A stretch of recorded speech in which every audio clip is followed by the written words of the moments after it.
Hello, everyone. I am Jade Ullrich, a clinical dietitian here at KSB Hospital, and thank you for tuning in to this nutrition presentation on all about sodium. So what is sodium? Sodium is a mineral that is essential for life. Your body needs sodium for normal muscle and nerve functions, and it also helps keep your body fluids in balance. And sodium is also found in many foods and can occur naturally in foods or is added during manufacturing or both. Sodium comes in many forms. Some of the more obvious ways you can find it listed on the nutrition labels are salt, soda, and sodium. However, there are many other ingredients that contain sodium, as you can see here. And so I won't go over this whole list, but you can see that most of these terms contain the terms sodium and salt. So remember from my previous nutrition presentation on label reading basics when I identified what to look for on a food label. So when it comes to sodium, you want to aim for sodium to be less than 2,300 milligrams daily. So this means you want to select foods with 140 milligrams or less of sodium per serving. So on the nutrition label, you can see that this product contains 160 milligrams of sodium per serving, which is also 7% of the daily value of sodium. And also, if you can't find a certain food item that is 140 milligrams or less, it's still better to go with the option that is lower in sodium. So why is it important to limit our consumption of sodium? Well, eating too much sodium can put you at higher risk for getting an enlarged heart, heart failure, headaches, high blood pressure, kidney disease, kidney stones, osteoporosis, stomach cancer, or even a stroke. And so there are more than 70% of sodium in the diet comes from processed food and restaurant food. 14% of sodium is naturally occurring in food, such as celery, beets, and milk. 6% is added while cooking, and 5% is added at the table while eating. And so here are some common foods that are high in sodium.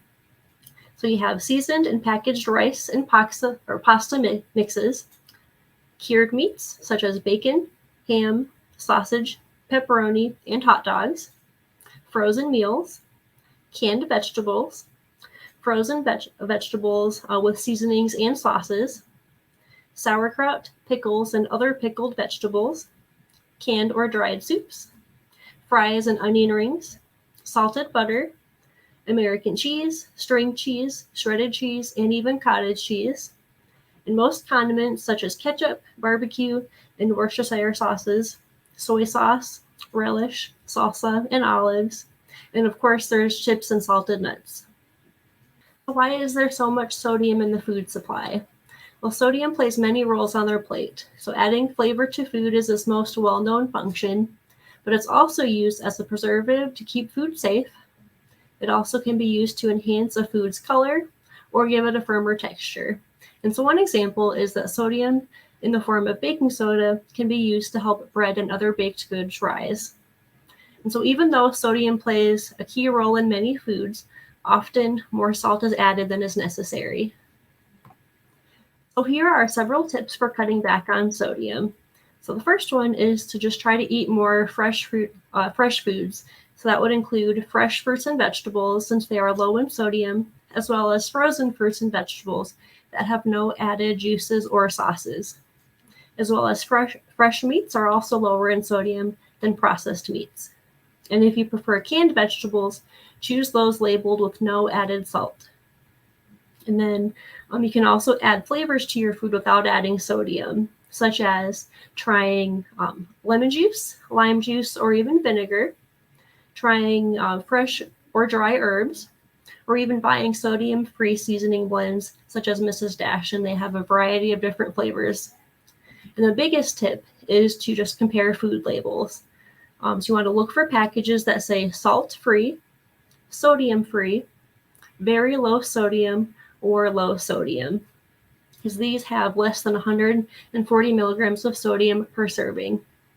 However, you want to be aware of products labeled as unsalted, no added salt, reduced sodium, or lower sodium, since these items may still be high in sodium.